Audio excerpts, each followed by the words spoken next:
s'est levé tôt ce matin pour ce nouveau Direct Zoom et je peux vous dire qu'il ne fait pas chaud, mais ça en vaut vraiment la peine. Les coulisses du zoo d'Amnéville, ça démarre maintenant.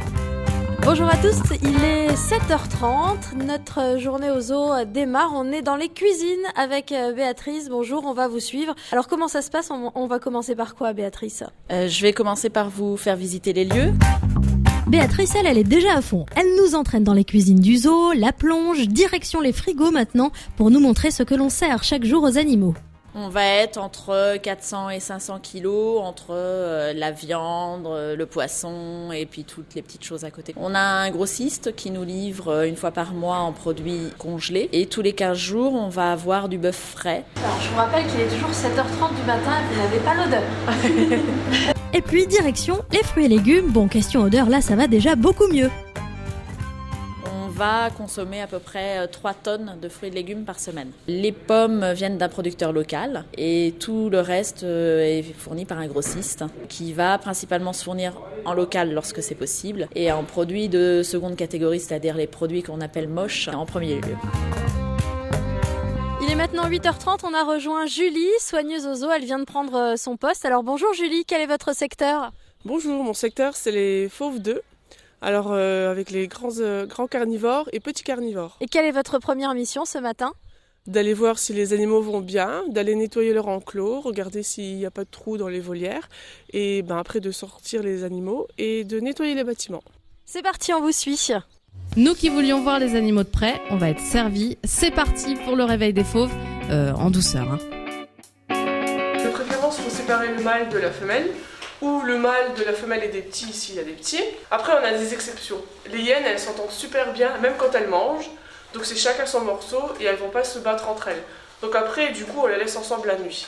Ça pose pas de souci. Les guépards, pareil. C'est 2 frères, ils mangent chacun leur poulet, tout se passe bien, ils dorment ensemble. Après, les lions, les tigres, ils sont séparés. Alors on met des enrichissements sous forme de balles, même avec des cordes, avec accroché des bidons au bout et de la nourriture dedans pour qu'ils jouent avec.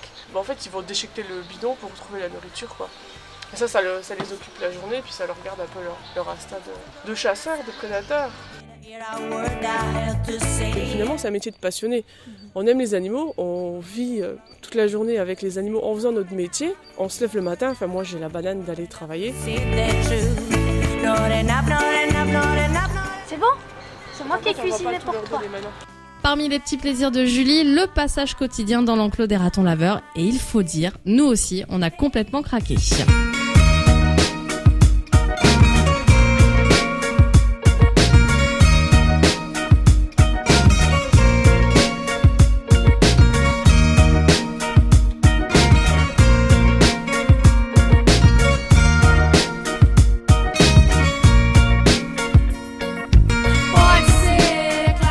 Julie en bonne compagnie car il est l'heure pour Alicia d'aller suivre une formation pas comme les autres. Il est à peu près 10h, nous sommes avec Candice qui est soigneur Rotary. Bonjour Candice. Bonjour. Alors qu'est-ce qu'on va faire avec vous aujourd'hui? Eh bien tout simplement, on va entraîner les otaries ce matin, préparer le spectacle de l'après-midi, un petit peu comme ça que s'organise notre journée.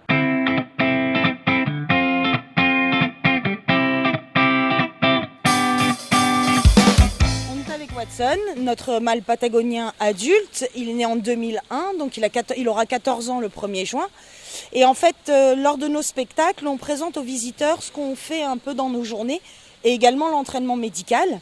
C'est ce qu'on va faire là ce matin sur la plage.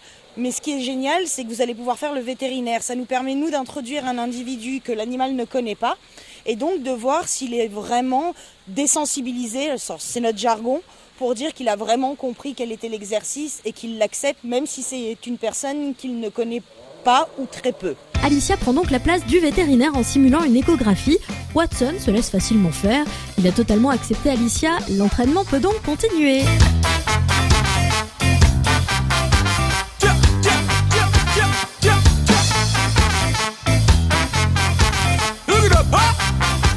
Dès leur plus jeune âge, on va travailler avec 2 outils, une cible qu'on appelle target et le sifflet. On va présenter la cible à l'animal, ils sont curieux, ils vont donc la toucher. Dès qu'ils la touchent, on siffle, on donne du poisson. Très vite, ils vont dire « Ouh, je touche la petite boule, j'entends un sifflet, il y a du poisson ». Ça commence à les intéresser. Et au fur et à mesure, quand ils ont bien assimilé qu'à chaque fois qu'ils touchent la petite boule, il y a du poisson, eh bien on va commencer à se servir de ce target, de cette cible comme un crayon pour les déplacer, pour les allonger au sol.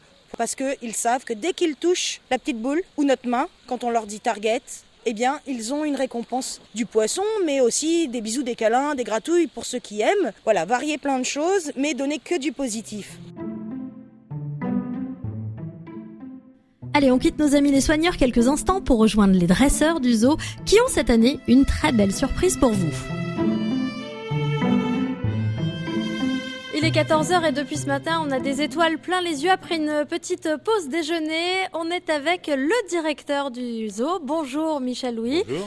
Et merci de nous accueillir pour parler de la grande nouveauté du zoo, c'est Tiger World. Un tout petit mot, puis après on va aller voir l'envers du décor. Je suis heureux de vous le faire visiter aujourd'hui. C'est l'aboutissement de 3 longues et passionnantes années de travail pour Rémi, pour moi et pour toute l'équipe de Tiger World. Nous sommes dans l'antre de Tiger World, nous sommes avec Michel Louis et Rémi. Est-ce que vous pouvez nous en dire quelques mots? De quoi s'agit-il? Tiger World, c'est avant tout un hommage à un des plus beaux animaux du monde, à mon avis, menacé de disparition, le tigre.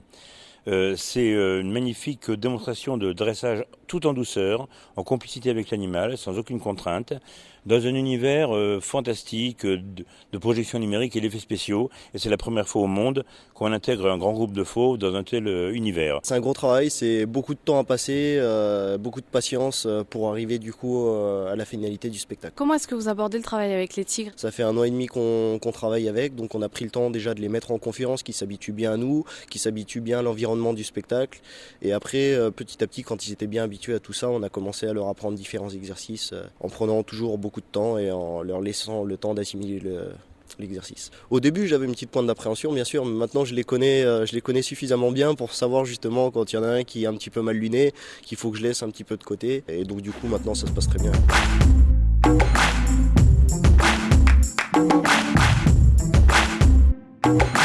Avant de partir, on a un dernier rendez-vous. Julie l'attend depuis ce matin. Sa rencontre avec Alexandre Fauconnier au zoo d'Amnéville. Il n'est pas seul, il a quelqu'un à nous présenter. C'est donc Poppels.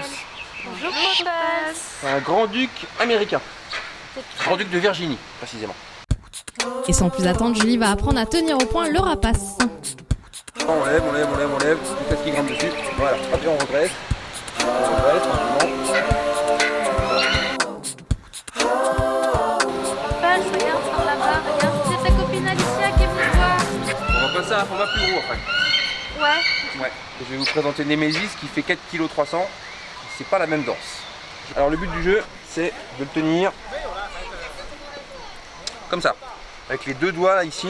Voilà. Tant que vous n'êtes pas prête à rappeler l'oiseau, il faut que l'oiseau ne voit pas votre gant. C'est-à-dire que si jamais j'arrive par là, votre gant, vous le mettez là. Et quand vous la rappelez, alors vous allez oublier tout ce que je vais vous dire parce que quand l'oiseau va décoller, vous allez dire oh putain. Voilà, mais comme ça. C'est-à-dire que le gant, le bras bien tendu, la paume vers le ciel. Ouais. Et au moment où l'oiseau arrive, l'oiseau il va se poser sur la partie la plus proche de lui. Ouais. C'est-à-dire qu'il faut que ce soit justement le pouce ici. Donc là, l'oiseau il arrive comme ça et au moment où il se pose, là vous remettez le bras comme ça. Et une fois qu'il est posé, vous entrouvrez les doigts et vous lui laissez prendre le poussin. Au moment où elle décolle, elle va faire ça. Ouais. Elle va prendre une impulsion. Donc là, le but du jeu, c'est que vous résistiez à cette impulsion. Et même l'idéal, c'est d'accompagner son impulsion. C'est-à-dire pas par là, mais par là. Voici donc Némésis pigargue à tête blanche. Oui, c'est bien cet oiseau que Julie va devoir faire voler.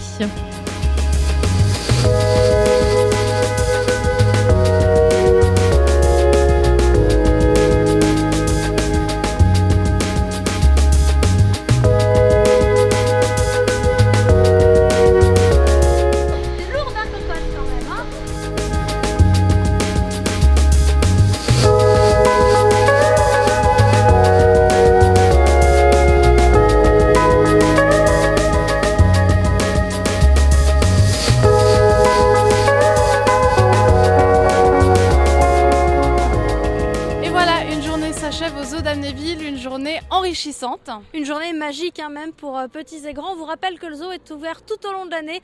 Allez-y, en famille, entre amis, vous allez vous régaler. Merci encore à toute l'équipe. Et on se retrouve le mois prochain pour un nouveau numéro de Direct Zoom. À bientôt.